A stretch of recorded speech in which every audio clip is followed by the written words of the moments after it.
Welcome back, everybody, Coast to Coast, This Week in America.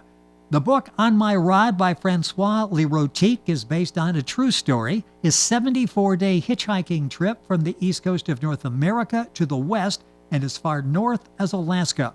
Francois was a male stripper at a gay bar in downtown Montreal. On his trip, he not only explores his sexuality with both gay and straight men, he also encounters dangers that threaten his life and challenges wits in order to escape. Without a cell phone and in remote areas no mobile connection, Francois had to be both curious and bold in his quest to explore his sexuality with numerous strangers. Francois delves into his sexuality and discovers that men, both gay and straight, have desires and fantasies with other men. In his book On My Rod, Francois tells us everything about his erotic sexual experiences, and he's with us on This Week in America. Francois, welcome to the program. It's great to have you with us. Thank you. What a real adventure that you were on, and looking forward to talking about it on the program today. What inspired you to write the book?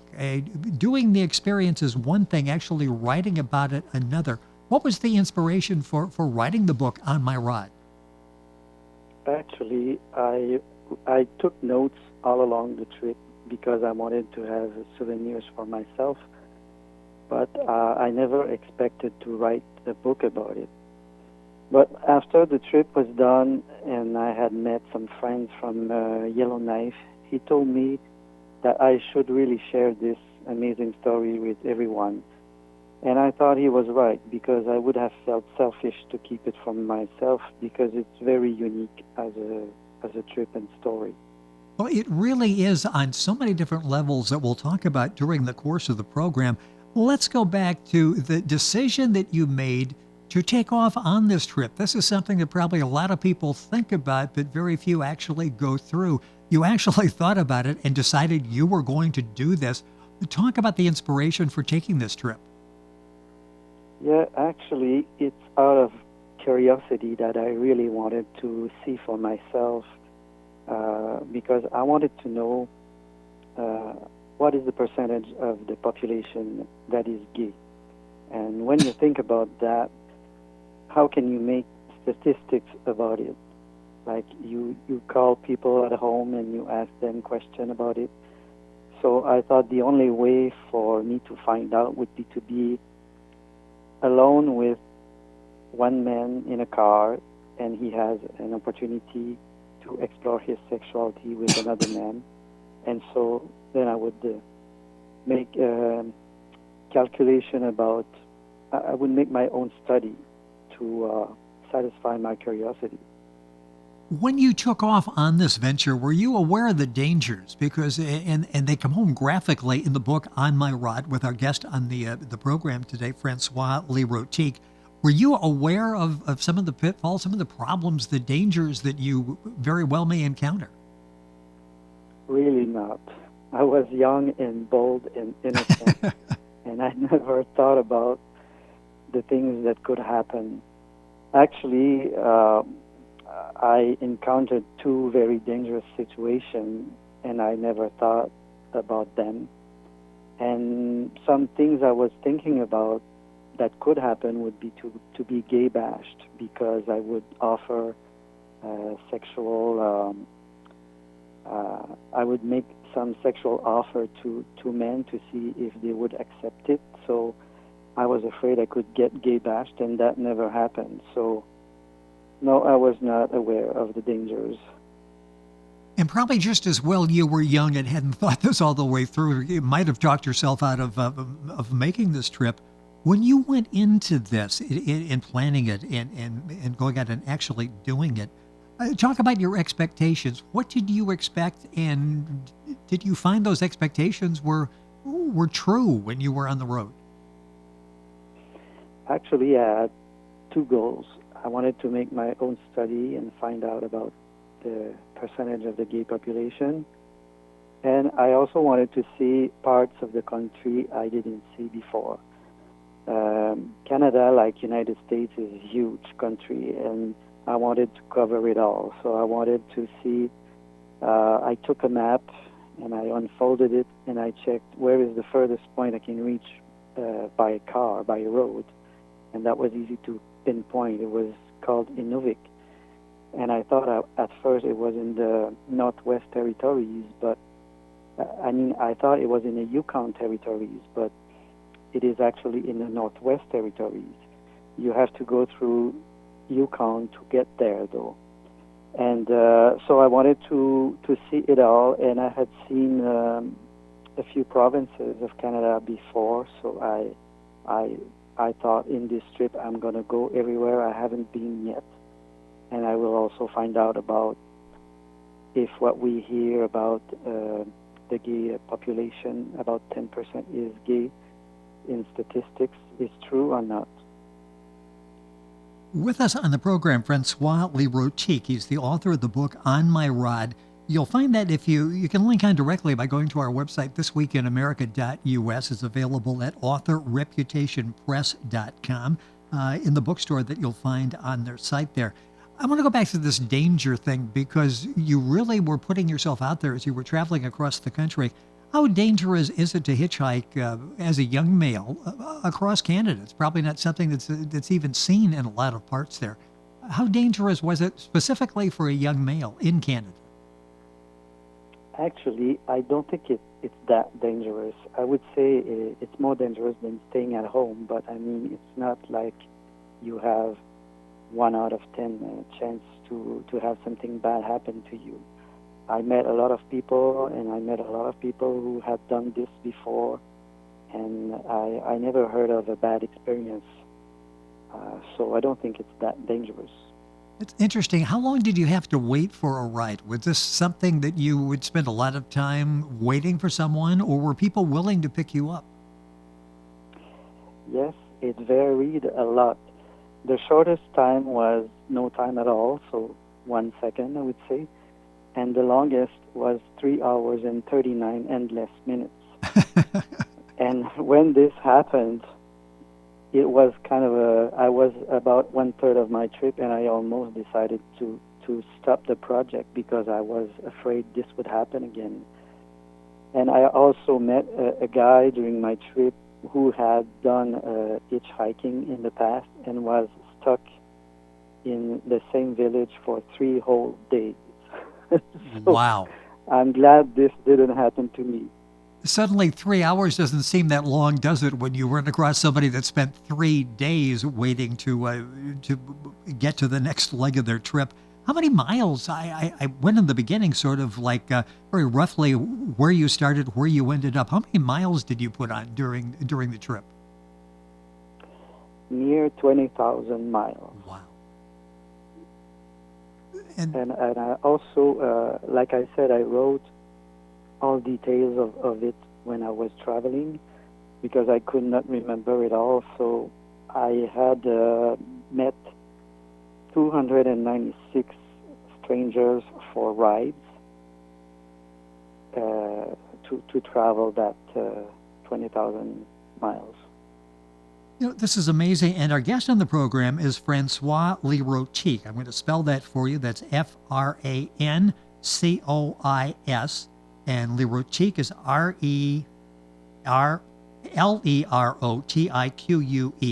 The book's available at authorreputationpress.com. You can link on directly, of course, by going to our website, thisweekinamerica.us. How much of what you write about in the book was true and how much of it is fiction? It's a good question. This book was written a long time ago in French and was sold only in the province of Quebec because it's the only province who speaks French in Canada. Most people speak French. And this was 100% true story. I just changed some of the outcome for this new version to make it spicier. And now I can say that 90% of it is true story. And 10% is more like fantasies to make it a bit sexier. Well, yeah, and you mentioned spicier. Let's talk about the aspect of that. Let's talk about some of the findings. Were you surprised in any way at what you found, and what was the initial reaction when you would get a ride and talk with people and explain what you were doing? Well, a lot of them were very inquisitive, and they wish they had done something like that. I didn't talk about sex all the time, but just the fact that you go for several months hitchhiking is, I would say, a fantasy of a lot of young men and women. Yes.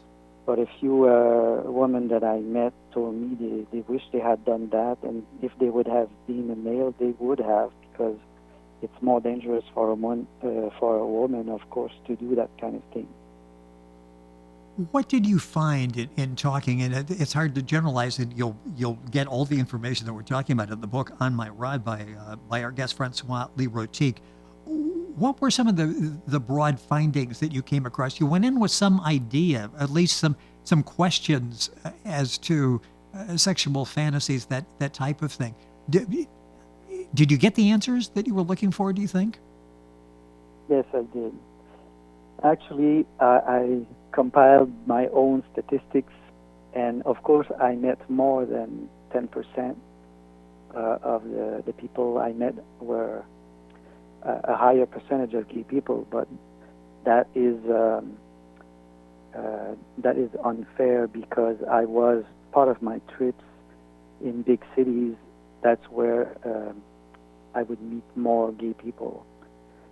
But in the population in general was a little bit less than that, and when I put it all together, it satisfied my curiosity, because now I believe this 10% figure. When you look back at this experience, was it worth it? Yes, of course. I would say totally worth it for the trip. For the book, when I was younger, I kind of regretted it, because I grew up with very strict religious family values, and I still think I have very good values, but it's kind of I was portrayed as a sinner because I was talking about sex like that in a book, in a true story book. So sometimes I regretted it for that reason. But the trip, I would wish everybody could live something like that. It was really amazing. When you were talking one-on-one, it's you and the person who is giving you a ride. So there's this intimacy that we don't normally have when we run into somebody on the street and we begin a conversation. What were you finding as you were bringing up your idea, the reason you were taking this trip? Were people open in dealing with sexuality, or were they somewhat repressed in the way they handled their own sexuality? You talk about growing up in a church and feeling almost like you're a sinner because of your sexual preferences. Were people open in talking about it, or maybe they wanted to be more open because they feel repressed in real life? What type of feelings did you get? Yeah, I got a lot of confessions, because what a better way to talk about it with the strangers who opens the door for you. I mean, the subject always came up quickly, because when you meet a stranger, the first questions asked are like, do you have a girlfriend? How long this trip will last? Do you have kids? What do you do for a living? These questions are the first one being asked. So Yes. You can open the door talking about sexuality when you say, no, I don't have a girlfriend. I'm gay, so I won't have one. And so they can confess if they are, or if they thought about, or if they had same-sex fantasies. They are not shy to say so. A few people try to avoid the subject, and so you can feel it right away, and then you just don't talk about it. Yeah, I was going to say that's sort of the moment of reckoning, isn't it, when you bring it up? And what was going through your mind as you would bring this up at the beginning of a conversation and waiting for their reaction? And then part of that, did you ever get sort of an anger, an explosive reaction from somebody? I never got a really anger reaction from somebody. Just when they didn't agree, they were expressing their views and opinions about it. But actually, when I first started my trip, I thought I would bluntly ask everyone if they were willing or they would like to get a blowjob, or so I would see their reaction. But then I thought this was kind of not too aggressive, but really nasty if I just ask to get an answer and then I'm not willing to do what I suggested. I think it's Exactly, really yes. frustrating. So instead, I decided that my goal was to know or to find out if they were gay or not, and I didn't want to frustrate them. So, like I said before, it was very easy. After a few minutes of conversation, I would know if the guy was heterosexual or homosexual or bisexual, and I didn't need to ask for anything. So a little more subtle approach at that point. So you didn't Yes. create tension in the car as you're driving. I can't believe how quickly the time is going. On My Rod is the book. Francois Yes. Lerotique is the author. A couple minutes left in the program. I see this as a movie, unfolding as a movie. Has there been any talk about taking On My Rod and making a visual art form out of it? Not yet, but in this book, I would say there is a material for at least 5 movies. I would say at least one horror movie or 2, and then of course the whole trip would be probably the best one. And I would say plenty of porn movies, because there are a lot of fantasies and real action being explained in details. Yes, a lot of genres that may be interested in picking this up to turn into a movie of some kind. In addition to that, there are the spectacular panoramas that you talk about, the diverse cultures.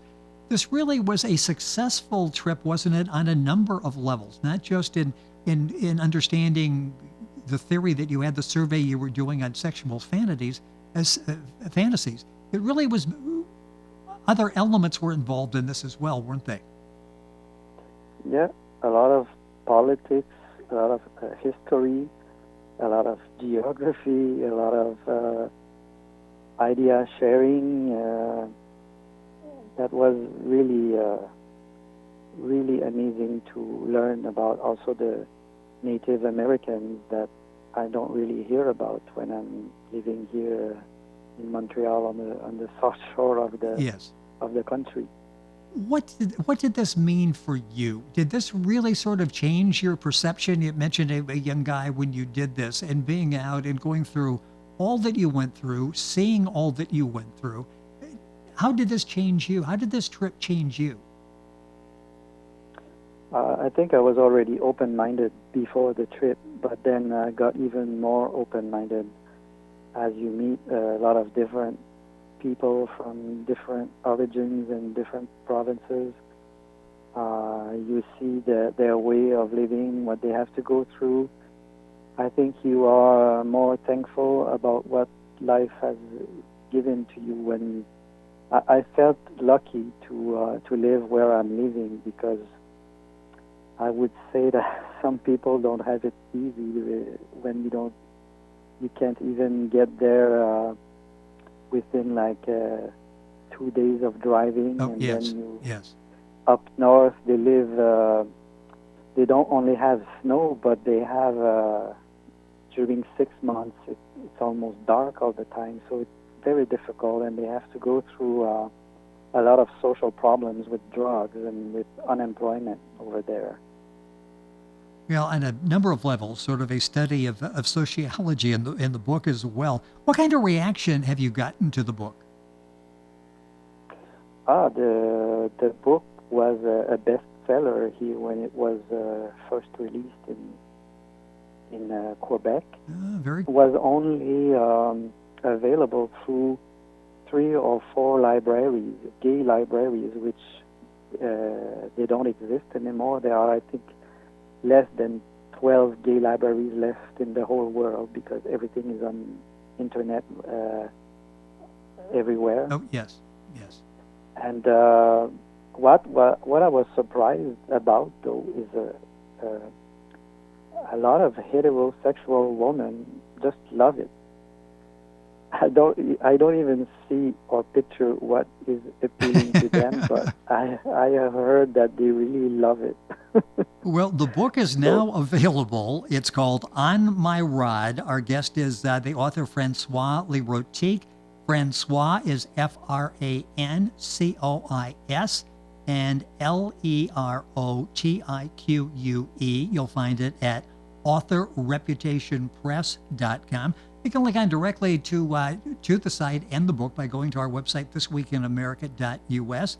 On My Rod is the name of the book. Francois, a pleasure having you on the program. Best of luck with all your future endeavors. The possibility of some movies coming out of this as well. So thank you for being with us on the program today. thanks to you, and I apologize for my English with my big accent.